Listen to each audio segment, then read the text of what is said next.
6, verso 33. Vamos encontrar? Diga amém. Amém. Buscai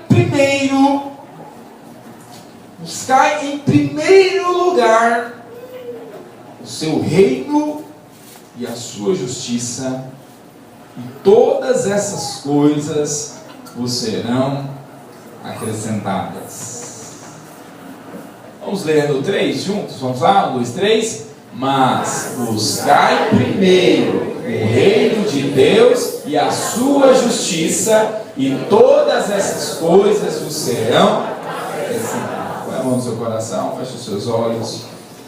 Vamos orar ao Senhor para que Ele fale conosco e nos dê revelação da palavra dEle. Pai, nós oramos ao Senhor, nos colocamos diante de Ti, diante da Tua palavra. Fala conosco essa noite, dá-nos revelação da mensagem do Senhor. Espírito Santo, seja o nosso auxiliador na compreensão das Sagradas Escrituras. Senhor, nós pedimos, fala conosco, fala no nosso coração de uma forma pessoal, particular. Revela-nos, ó Pai. Oh Deus, abre os nossos olhos. Ó Deus, que no meio das palavras humanas haja a palavra do Senhor. Meu Deus, em nome de Jesus. Ó Deus, é o que nós oramos e já te agradecemos em nome de Jesus. Diga assim nessa noite. Eu abro o meu coração para receber a palavra de Deus.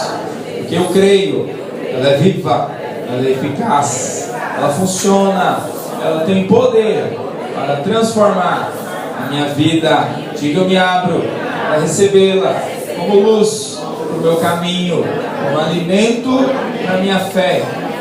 Oh, aleluia, como inspiração para a minha vida. Oh, aleluia. Posso que a palavra do Senhor é inspirativa. A palavra do Senhor nos inspira a viver. Veja, irmãos, eu quero compartilhar com você elementos que constituem um reino. Porque aqui a Bíblia está falando o seguinte: buscai em primeiro lugar na sua vida o reino de Deus. Diga assim, eu preciso, como orientação da palavra, buscar o reino de Deus em primeiro lugar. Amém, irmãos? A palavra que ela nos orienta a respeito de uma ordem pela qual nós deveríamos organizar a nossa vida. Nós deveríamos organizar a nossa vida em buscar o reino do Senhor em primeiro lugar. Você sabe, já contei para você aquela ilustração do mestre e dos alunos. Quando você lembra? O mestre foi dar uma aula e ele pegou um vaso, um copo grande como esse, colocou uma grande pedra. Colocou uma grande pedra dentro do copo e perguntou para os seus alunos: esse copo está cheio? Esse vaso está cheio? E aí alguns falaram, quase que eu coloco o celular, meu celular não pode. E perguntaram para ele: esse copo está cheio, esse vaso está cheio? Então, alguns falaram, sim, mas a grande parte ainda falou não. Então aí aquele mestre, ele pegou aquele copo que já estava com uma pedra grande e colocou pedregulhos, pedras menores ao redor daquela pedra grande. E aí ele perguntou para os alunos: e agora? Esse copo está cheio? Então aumentou o número de pessoas que falou não, agora sim, agora está cheio. Mas ainda alguns falou não sei.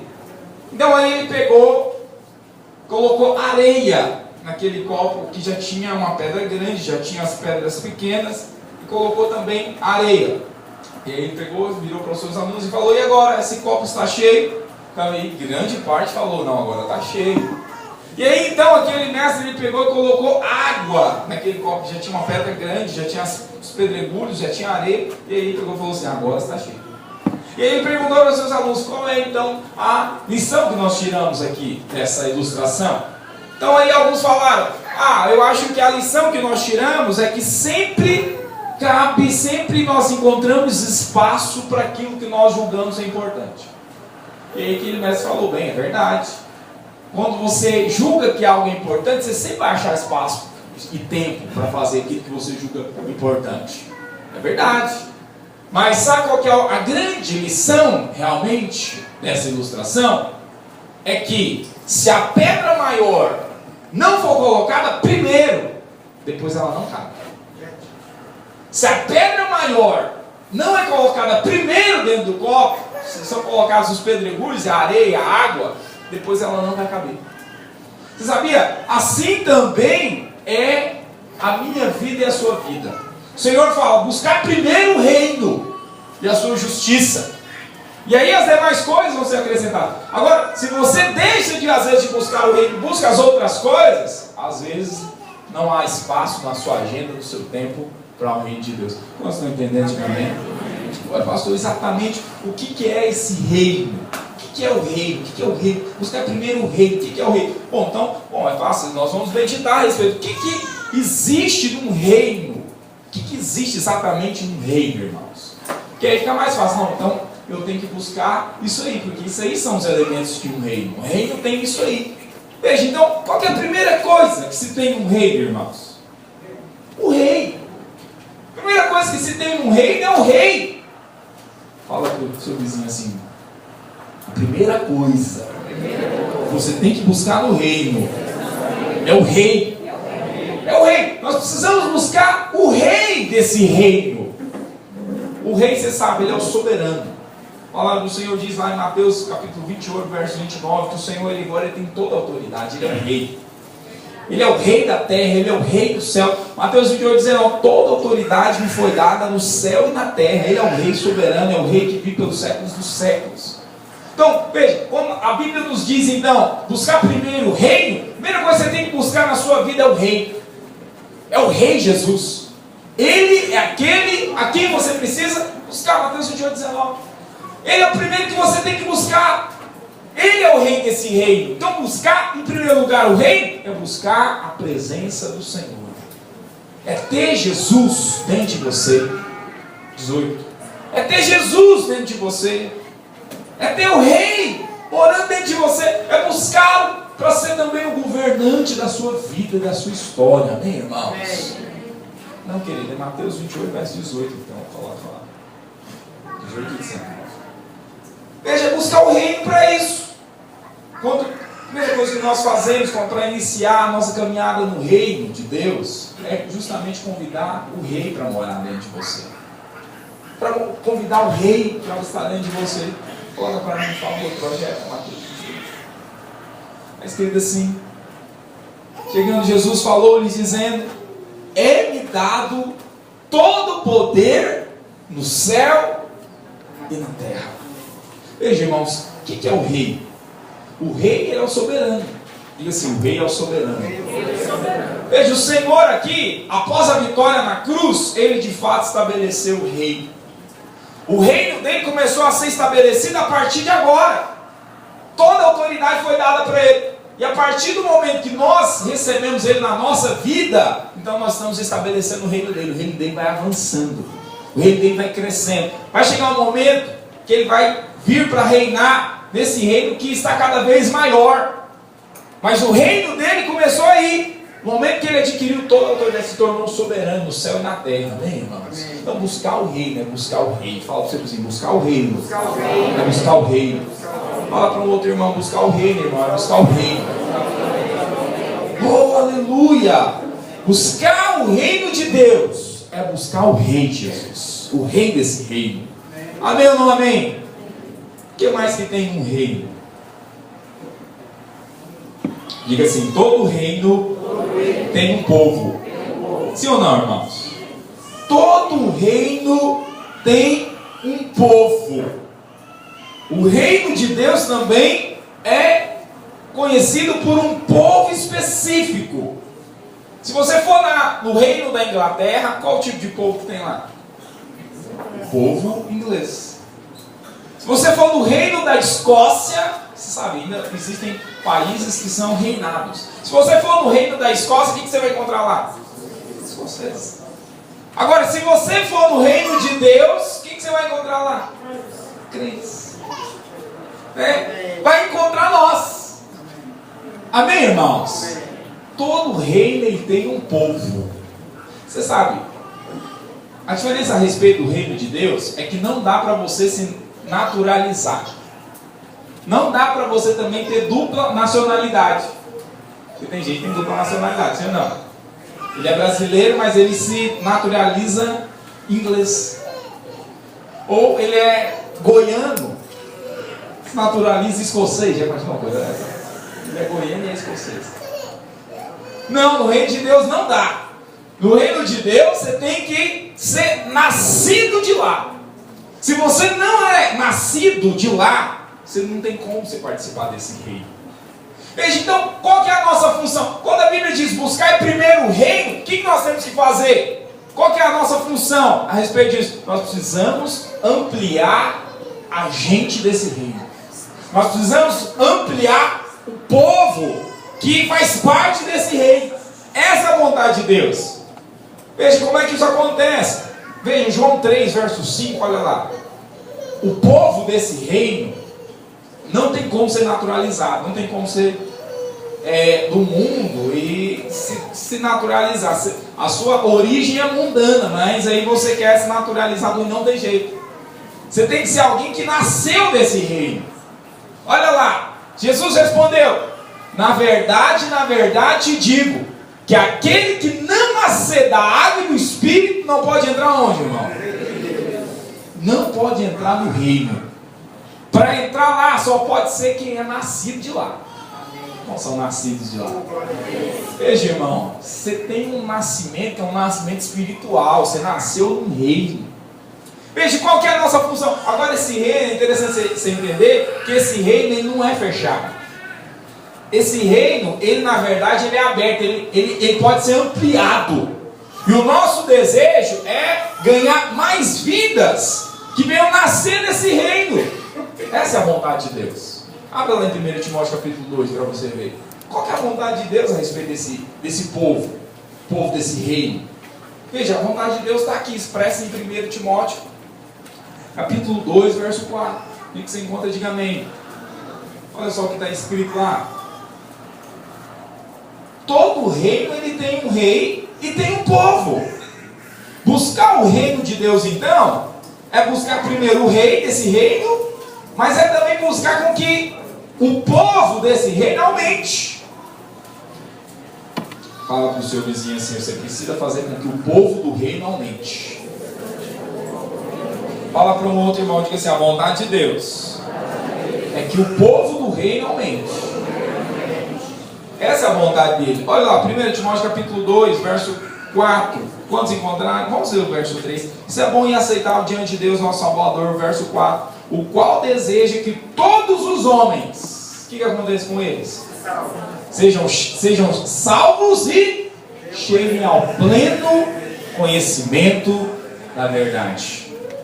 A minha versão está o pleno conhecimento da verdade. Veja, essa é a vontade de Deus. É que todo homem seja salvo e venha ao conhecimento da verdade. Chega ao pleno conhecimento da verdade.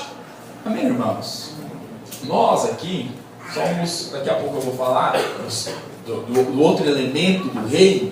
Nós aqui, como filhos do reino, nós somos colaboradores do reino em aumentar o povo do reino.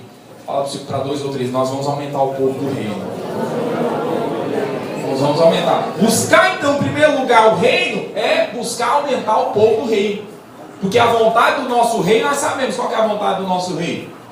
Diga assim: que todo homem seja salvo e venha ao conhecimento, chegue ao conhecimento da verdade. Amém? Nós vamos colaborar com isso. Amém, irmãos? Terceira coisa que tem no reino. Terceira coisa que tem no reino é o sistema de governo. Todo reino ele tem um rei, todo reino ele tem um povo, mas todo reino ele tem também o sistema de governo desse reino. O rei, na verdade, ele governa de que forma, irmãos? Através do sistema de governo. Todo rei, ele governa baseado numa lei, num sistema governamental. Qual que é o grande problema? Muitas vezes nós vemos é que os governantes eles não seguem exatamente o sistema de governo, o que a lei determina. Mas com o nosso rei não tem esse problema. Com o nosso rei não tem esse problema. Com o nosso rei, ele na verdade, ele e o sistema de governo, ele, a palavra, ele, a lei dele, é uma coisa só. Abra lá em João capítulo 1. Olha lá. João 1. O que diz João 1? João capítulo 1. O que diz? Vamos substituir a palavra verbo por sistema de governo, por palavra. Você pode colocar qualquer coisa aí. No princípio era o quê? A palavra.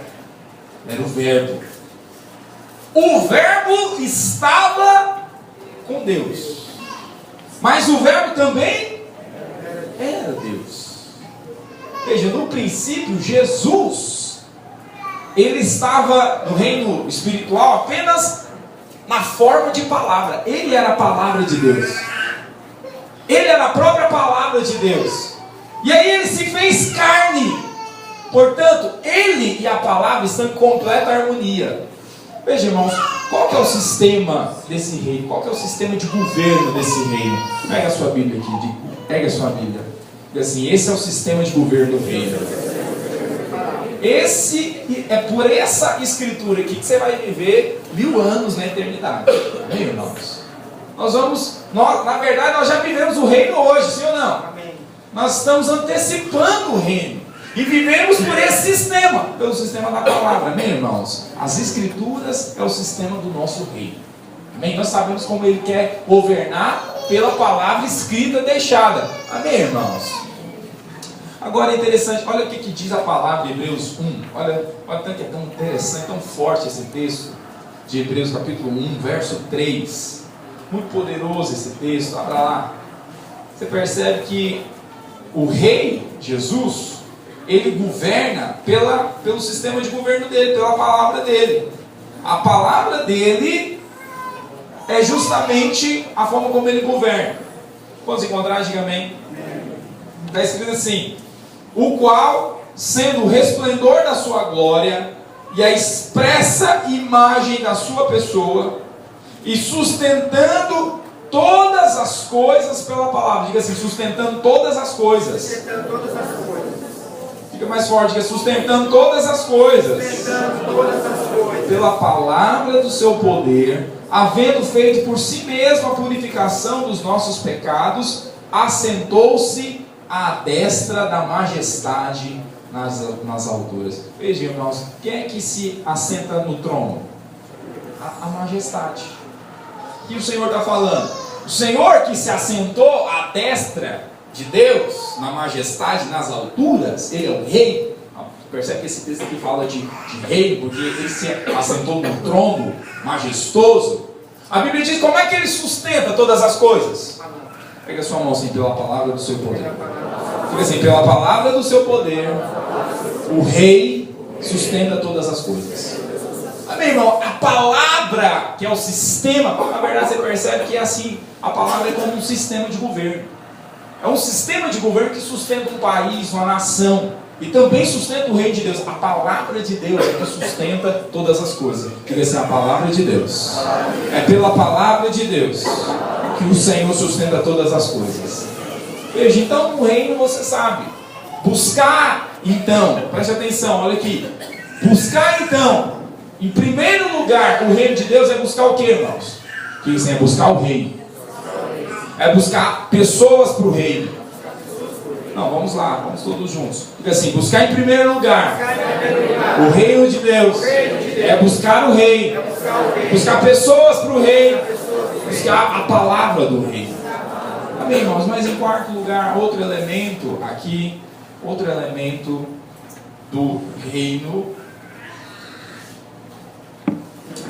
Nós compartilhamos que todo reino ele tem um rei, todo reino ele tem pessoas desse reino, todo reino também tem um sistema de governo, tem uma palavra, uma legislação, uma carta que mostra como aquele reino deve ser vivido.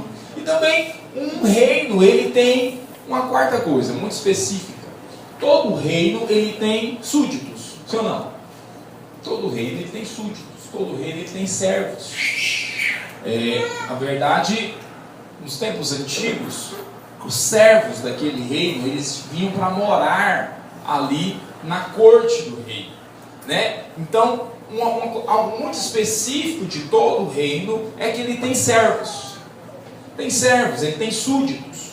E você sabe, O servo, ele não tem uma vontade própria, ele está ali para viver em função do seu rei. Nós somos esses servos, amém, irmãos? Amém. Nós somos os súditos do rei. Fala para o seu vizinho, você é uma súdita do rei, você é um súdito do rei.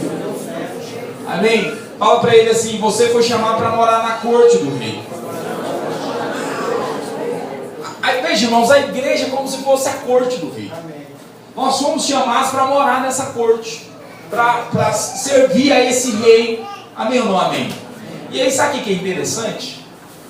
Algo interessante desse reino que tem os seus súditos. Você pode perceber que os apóstolos, era exatamente assim que eles se viam. Eles se viam como súditos. Eles enxergavam Jesus como rei. E eles se viam como servos desse rei. Porque eles tinham algo muito claro. Jesus vai vir para estabelecer um reino. Um reino mesmo. Algo muito diferente do que nós vivemos. Vai ser um reino onde ele é o rei de justiça. E eles, como apóstolos, eles não se viam como apóstolos, eles se viam como servos. Como é que eles se apresentam em cada carta? Já viu? Como é que o apóstolo Paulo se apresenta? Quer ver, só pega em Romanos, capítulo 1. Como é que ele se apresenta? Você sabe, no início da carta tem a apresentação de quem escreveu. Olha lá, o Paulo, como é que ele se apresenta? O apóstolo, como é que ele se apresenta? Ele se apresenta como súdito. Olha aí, Romanos 1:1. Olha só o que está escrito. Olha lá. Paulo, como é que ele se apresenta? Servo de Jesus Cristo. Paulo, servo de Jesus Cristo. Quer ver só um outro? Coloca aí Tiago. Tiago, irmão de Jesus, foi líder da igreja em Jerusalém, principal líder da igreja em Jerusalém. Como é que ele se apresenta? Tiago, servo de Deus e do Senhor Jesus Cristo, que é um súdito, é o meu rei. O rei tem servos, o rei tem súdito. Quer ver só um outro que nós lemos hoje de manhã, né, muito pouco aberto nos cultos dominicais? Judas. É muito importante que você entenda que esse Judas não é o Iscariotes, não é o que traiu. Esse Judas aí é outro Judas, é o irmão de Jesus, irmão de Tiago. Ele nem se apresenta como irmão de Jesus, irmão. Como é que ele se apresenta? Como é que ele se apresenta? Judas, servo de Jesus Cristo. Quer ver só Pedro? Como é que Pedro se apresenta? Na primeira, Pedro ele se apresenta como apóstolo, mas na segunda ele já entra em si. Olha, 2 Pedro, capítulo 1, como é que ele se apresenta? 2 Pedro, capítulo 1, olha lá. Simão Pedro, como é que ele se apresenta? Servo. Porque todo reino tem servos. Quantos são servos do Senhor? Amém. Nós somos servos dele, nós somos súditos nessa corte real. Amém? Então, é muito interessante a respeito, irmãos, porque, olha, nós somos, na verdade, escravos da orelha furada. Olha lá, Êxodo 21, eu gosto muito dessa história. Êxodo 21, capítulo 1. Na verdade, é isso aqui, a nossa história, não é mesmo? Êxodo 21, olha só o que diz essa palavra. Êxodo 21, verso 1. São esses os estatutos que me proporás. Verso 2. Se comprares um escravo hebreu, 6 anos servirá, mas ao 7º ano sairá forro de graça. Se entrou solteiro, sozinho sairá. Se era homem casado, com ele sairá sua mulher. Agora, se o Senhor lhe der mulher, e ela lhe der à luz filhos e filhas, a mulher e seus filhos serão do seu Senhor, e ele sairá sozinho. Porém, se o escravo expressamente disser: eu amo meu Senhor, minha mulher e meus filhos, não quero saber fogo, então o seu Senhor o levará aos juízes, e o fará chegar à porta ou à ombreira, e o seu Senhor lhe furará a orelha com uma sovela, e ele o servirá para sempre. Veja, irmão, qual que é a história? Aqui você percebe como é que o povo de Israel se organizava. Um hebreu, porventura, poderia se tornar escravo de um senhor. E aí, por 6 anos ele serviria a esse senhor, por causa talvez de uma dívida. Mas no 7º ano ele poderia ser liberado. Agora, o que acontecia? Acontecia muitas vezes que aquele senhor, ele cuidava tão bem daquele servo, que aquele servo não queria mais sair da casa. Não queria mais sair fogo. Ele queria continuar. Sabe, interessante porque de alguma forma esse texto aqui ele mostra a nossa história, porque todos nós éramos como solitários. A Bíblia diz o seguinte: se o escravo chegasse, se o servo chegasse na casa do seu senhor solteiro, e aí porventura o senhor daquele servo, o que o senhor daquele servo muitas vezes fazia, irmão? Olha lá, verso 4: se o senhor lhe houver dado mulher, deu família, deu filhos, deu uma casa para aquele servo, aí ele tinha a opção de querer ir embora mesmo assim. Assim como hoje acontece, ou não? Muitos vêm para a corte real e são abençoados. São ou não são? Mas aí eles têm a opção de querer sair? Tem ou não tem? Tem. Mas o que geralmente acontece com quem sai? Perde tudo que conseguiu. É uma. Assim acontece com o escravo. O escravo que resolve sair, perde. É interessante porque a nossa história é o que está escrito lá em Salmo 68. Nós somos esses servos que entraram com a mão na frente e outra atrás, na corte do rei. Salmo 68, verso 6, olha só. Deus faz com que o solitário, o que acontece com ele? Vive em família. Nós éramos esses solitários, sim ou não, irmãos? Você, antes de entrar na corte, veja, nós éramos assim. Você talvez era como esse solitário, mas Deus fez com que você viesse habitar em família. Dá uma olhada para o seu lado, olha quantos familiares, irmãos você tem. Fala para o seu vizinho: eu era solitário que Deus me fez morar em família. Fala para ele: essa é a minha família, irmão. Deus faz com que o solitário venha morar em família. Quantos estão morando em família aqui? Você se sente em família? Oh, aleluia! Deus te dá uma família desse tamanho. Mas tem muitos escravos, tem muitos servos que querem sair da corte. Querem ou não querem? Querem sair da casa do seu senhor? Infelizmente. Infelizmente tem muitos que querem sair da casa do seu senhor. Mas no fim das contas, o que acaba acontecendo? Ele perde aquilo que ele conseguiu. Mas quantos também são servos da orelha furada aqui? Não, pode furar minha orelha. Pode furar. Veja, irmão, significa que agora todo mundo tem que colocar alargador? Não, não necessariamente. Calma. Veja, significa que aquela marca era para falar: eu decidi por livre e espontânea vontade ficar na casa do Senhor. Quantos decidiram ficar na casa do Senhor? Porque nós amamos o nosso Senhor e amamos os irmãos, amém, irmãos? Porque é o que o texto diz. Olha lá, ele pode falar, ele pode chegar no seu Senhor e falar o seguinte, o verso 5. Verso 5, aquele servo, ele pode falar: eu amo, aí mesmo, meu querido. Não é no Êxodo 21, perdão, é Êxodo 21, verso 5. Coloca lá para mim, por favor. Ele pode chegar e falar, ele pode expressamente dizer: eu amo o meu Senhor e eu amo a minha família. Quantos amam o Senhor e a sua família? Erga a sua mão e diga assim: porque eu amo o Senhor e a minha família, eu quero ficar na casa do meu Senhor. Aleluia. Quantos podem dar uma glória a Deus por isso? Oh, nós somos servos da orelha furada. Amém? Oh, aleluia. Você sabe, a Bíblia diz que o reino ele começa de João Batista, porque ele começou anunciando todo esse reino. Abra lá em Mateus 11, verso 12. Olha só o que diz o texto.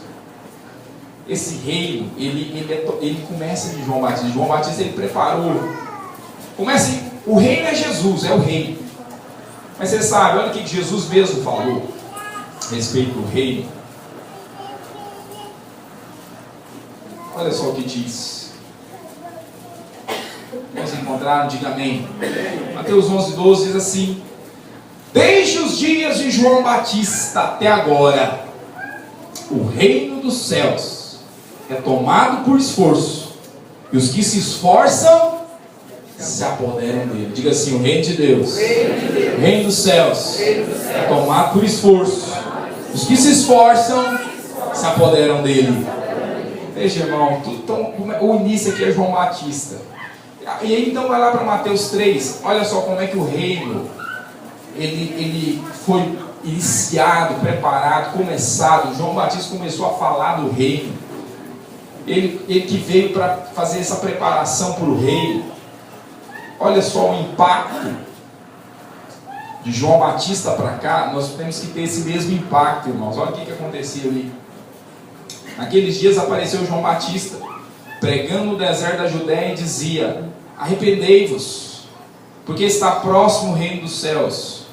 Porque este é o referido por intermédio do profeta Isaías, voz do que clama no deserto: preparai o caminho do rei, endireitai as suas veredas.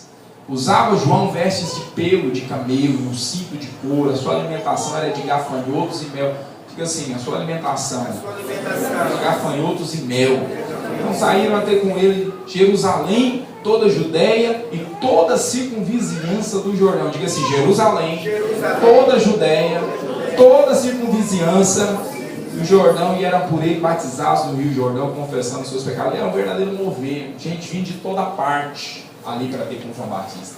Agora é interessante, por que ele causava esse impacto tão grande, irmãos?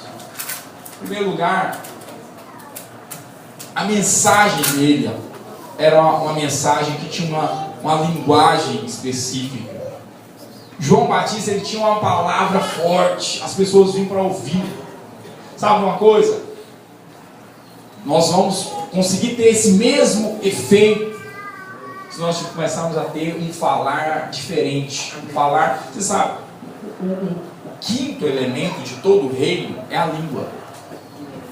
Diga assim: todo reino tem um rei. Diga assim: todo reino tem um povo. Diga assim: todo reino tem uma palavra, um sistema de governo, né, vamos dizer assim. Diga assim: todo reino. Faltou a parte aí, nossa. Servos, diga assim: todo reino tem os servos súditos. Diga assim: todo reino tem uma língua específica. Se for para o reinado da Escócia, você vai conseguir se comunicar logo de primeira? A linguagem é diferente, falar é diferente. Veja, olha aqui que a palavra do Senhor diz para nós termos em Tito capítulo 2, verso 8. Irmão, seu falar tem que ser um falar diferente. A sua conversa tem que ser outra. Dá um toque no seu irmão e fala assim: a sua conversa tem que ser outra, irmão. Você falar igual todo mundo lá no mundo fala, então, que povo diferente é esse? Fala para o seu vizinho de novo: o seu falar tem que ser outro, irmão. Tito 2, verso 7. Torna-te pessoalmente padrão. Fala para o seu vizinho: torna-te padrão, irmão. Dá uma olhada para ele. Fala para ele: irmão, você é padrão mesmo, viu? Oh, aleluia. Pensa no irmão que é padrão. Pensa na igreja que é padrão. Essa. Torne-te pessoalmente padrão de boas obras. No ensino mostra integridade, reverência. Verso 8. Linguagem, como é que tem que ser? Como é que tem que ser a sua linguagem, irmão? Sadia. Sã é sadia. Irrepreensível. Veja, a sua linguagem é sadia, irmão? Ou uma linguagem doente? Você viu? Uma linguagem, o que é uma linguagem doente? Não, uma linguagem, você chega a conversar perto da pessoa, você fica dolorido só de conversar com ela. Sim ou não? É reclamação, murmuração o tempo inteiro, é falando das perebas, sabe?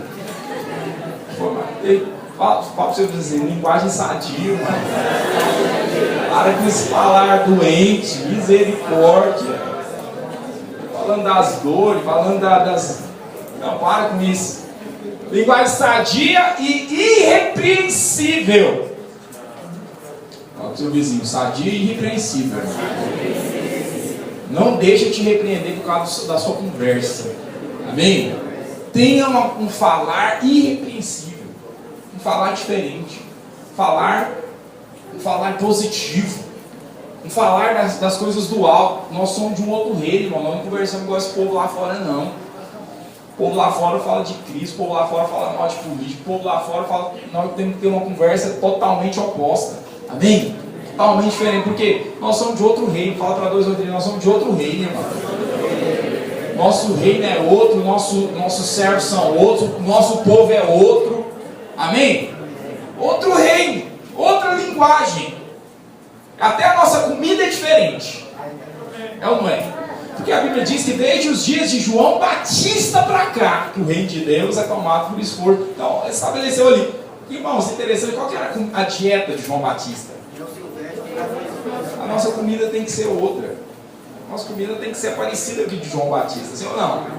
O que ele comia mesmo, irmão? Vamos dar uma olhada lá. Eita. O que esse irmão comia? Churrasco de gafanhoto. Churrasco de gafanhoto. Quem palpar? Você sabe que em muitos lugares isso é caro. Não é?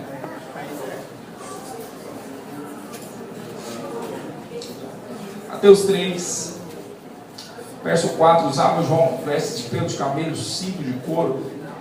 Mas sabe, me chamou muita atenção essa dieta de João Batista aqui.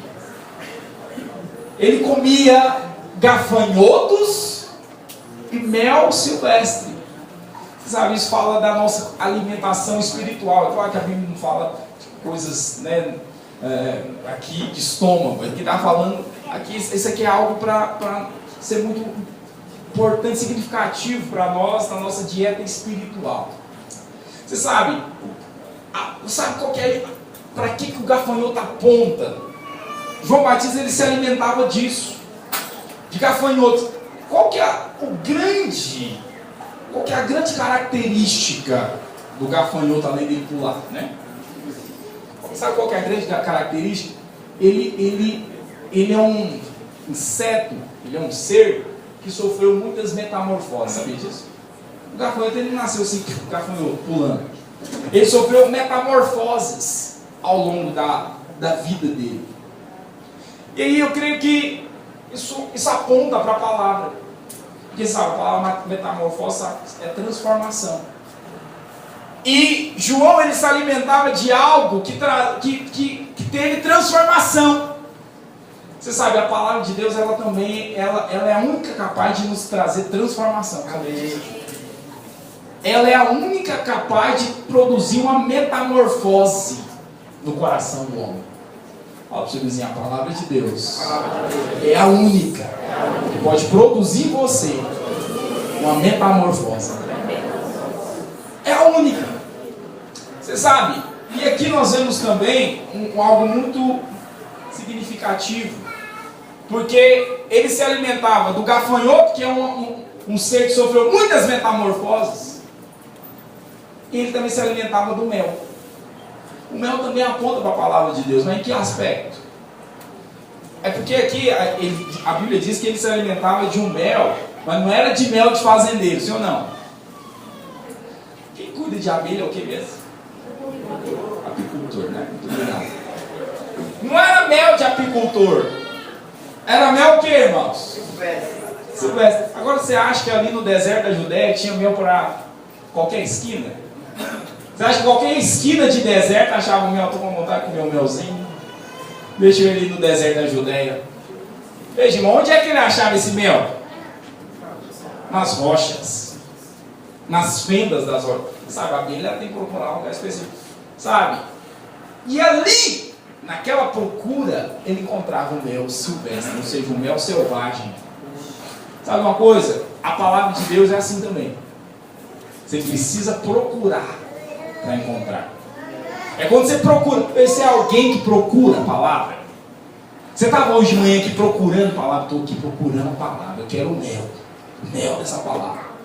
Esse é o mel. O mel silvestre, para ser encontrado, precisa ser procurado. Fala assim, o mel silvestre.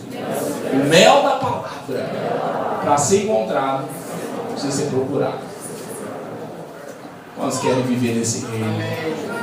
Fala para 2 ou 3 irmãos. Busque em primeiro lugar o reino, irmão. Busque em primeiro lugar o reino. Busque em primeiro lugar o reino. Fica de pé no seu lugar.